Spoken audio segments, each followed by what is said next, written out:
არსებობს ერთი რაღაც სიმართლე და ფაქტები და დოკუმენტები და მეორე ესეთი დაბალი ხარისხის დამახინჯება არის დანაშაულის ნიშნების შემცველი პირდაპირ გეტყვით. გიორგი ბაჩიაშვილმა დღეს ქვეყნის მთავარი საგამოძიებო უწყება საქმის შეკერვაში ამხილა. ივანიშვილის მილიარდების ყოფილი მმართველი, რომელიც 11 წლით ციხეში მხოლოდ ოცნების დამფუძნებლის მონაყოლით გაუშვეს, პროკურატურას ფულის გამოძალვის და მტკიცებულებების გაყალბების მცდელობაში ადანაშაულებს. 2 წლის მანძილზე თანაინვესტირების ფონდის ყოფილი ხელმძღვანელის წინააღმდეგ გამოძიებამ ბიძინა ივანიშვილის რამდენჯერმე შეცვლილი ჩვენების გარდა ვერაფერი მოიპოვა. თუმცა ბაჩიაშვილი ისევ გასასჯელის სკამზეა და ამჯერად უკვე სააპელაციო სასამართლოს განაჩენის მოლოდინშია. დოკუმენტი ყველა მიმოწერა გვეუბნება მიგვითითებს შენს და ბანკს შორის სასესხო ურთიერთობაზე და მხოლოდ ზეპირი ჩვენება ივანიშვილისა და უკვე მისგან გამომდინარე სხვა ირიბი ჩვენებები, რომლებიც ეს არც უნდა იყოს მიღებული მისთან დაკავშირებით, თურმე ეს ყოფილა ინვესტიცია. ეს თუ ინვესტიცია იყო და თუ ბანკში იმიტომ გააკეთა, რომ ბანკს უნდა გაეკონტროლებინა. როცა დავაბრუნე ეს სესხი, რატო არ მოიგითა ბანკმა, თუ ახლა ამბობს, რომ ბანკ ნატო აკონტროლებდა ამასო, რას აკონტროლებდა ნატო, მაშინ ერთი კითხვა დაესვა, რომ გიორგი კი მარა სესხი რომ დავაბრუნე, მოგება არის, თუ არ უნდა ნახო, ეგ რანაირი კონტროლი არის. ივანიშვილის გამოკითხვის ოფნებში ორაბზაც ვერ ნახავთ, რომ მოშიც ყოილები არ წერია. ეს ფრაზა, რომ ნატომ დაადასტურა ხაინრავა და ივანიშვილს, რომ უზრუნველყოფა გახორციელდებოდა იმდენჯერ, ამდენჯერაც საჭირო იქნებოდა. ბოდიშით რა ბატონო პროკურორი, ბანკი არის ძალიან კაცრი რეგულირების ინსტიტუცია. ეს არ არის მაღაზია, არ არის ბოდიშის სახაში, იმიტომ რომ ამ სიტყვას იმიტომ ვიყენებ, რომ რასაც აღწერს ქალბატონი ნატო და სხვა მოწმეები ამ ბანკის მუშაობას როგორც აღწერს, ეს უფრო რაღაც საკვებ იმასაც არ შეესაბამება. გიორგი ბაჩიაშვილმა დღეს მოსამართლეთა კოლეგიას მოუყვა, რომ ივანიშვილმა ციხეში გამოკეტვა სასამართლოს გადაწყვეტილებამდე თვეებით ადრე დაუანონსა.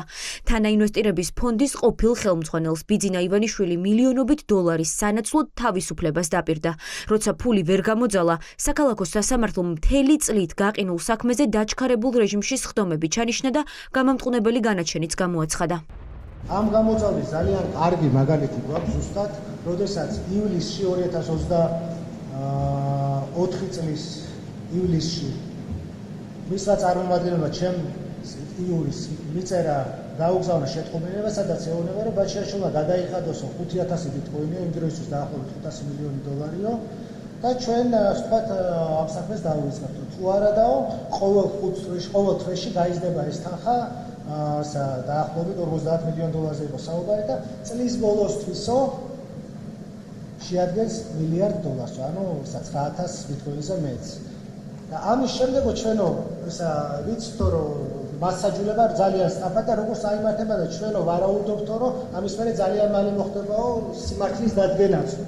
შესაბამისად ამ ემისი ულტიმატუმის ამოწურვისთანავე დაიწყო უეცრად ჩვენი პროცესები. კვირაში 2-3 პროცესი, ანუ პრაქტიკულად ამოსვლის საშუალებაც არ ჰქონდა.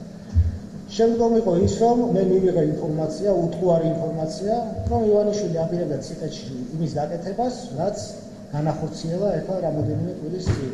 შესაბამისად, სამწუხაროდ მომიწია ქვეყნის დატოვება. გიორგი ბაჩიაშვილს მრავალწლიანი პატიმრობა ბიტკოინების მითვისების და ფულის გათეთრების ბრალდებით მიუსაჯეს. თუმცა, ირკვევა, რომ სახელმწიფო ბრალდებამ ვერც სადაო 9000 ბიტკოინის რეალური მფლობელის ვინაობა დაადგინა უთყუარად და ვერც გათეთრების ფაქტი დაადასტურა.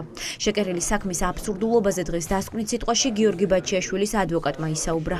რატომ იყო ეს სესხი ნამდვილად სესხისგან შეკრულება და არ იყო არანაირი ინვესტიცია, ამას ადასტურებს საბანკო სესხისგან შეკრულება, რაც უყუარი მტკიცებულება, ამას ადასტურებს აუდიო ჩანაწერი, რომლის ავთენტიკურობაც დადგენილია და ამის პარალელურად არსებობს ერთადერთი პირდაპირ მტკიცებულება, ეს არის დაზარალებულის ჩვენება, რომელიც უთყუარად სასამართლომ გაიზიარა და თქვა, რომ აიო დაზარალებული ხო ამბობს, რომ ეს ჩემი ინვესტიცია იყო, შესაბამისად ბაჩიაშვილმა მიითვისა.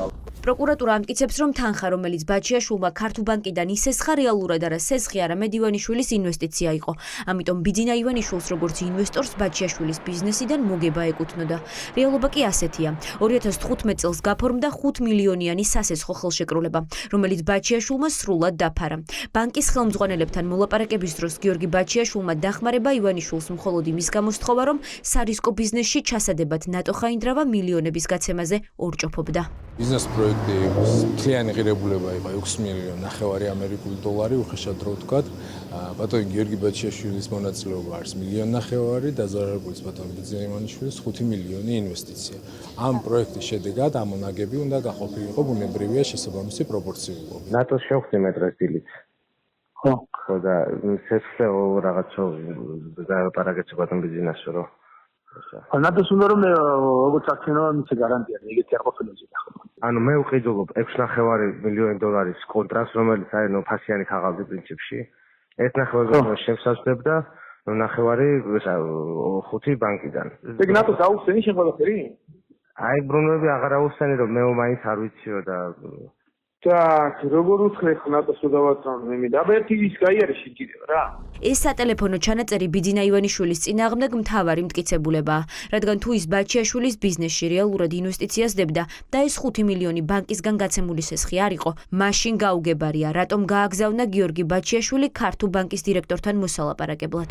ხედავთ 2 წელი ამ სასამართლო პროცესებს და რეალურად გიორგი ბაჩიაშვილი ამტკიცებს თავის უდანაშაულობას და ამას ამტკიცებს არა მხოლოდ სიტყვებით, არამედ ფაქტები და უტყვარი მტკიცებულებებით. ისეთი როგორიც არის სესხის ხელშეკრულება, გადახდის გრაფიკი, საკრედიტო კომიტეტის გადაწყვეტილებები და ასე შემდეგ. გიორგი ბაჩიაშვილის ადვოკატებს სანქცირებული სასამართლოსგან ობიექტური გადაწყვეტილების მოლოდინი არ აქვთ. ამიტომ მთელი რიგი დარღვევებით წარმოებული სისხლის სამართლის საქმე ყველა ადგილობრივი ინსტიტუციის ამოწურვის შემდეგ სტრასბურგში წავა. პროკურატურის პოზიცია იმის შესახებ, რომ ადგილი ჰქონდა ინვესტიციას და არა სესხის ხელშეკრულებას, ვერავითარ კრიტიკას ვერ უძლებს. არც ერთი გარემოება, რომელსაც ეფუძნება ბრალდების პოზიცია, არ დადასტურებულა.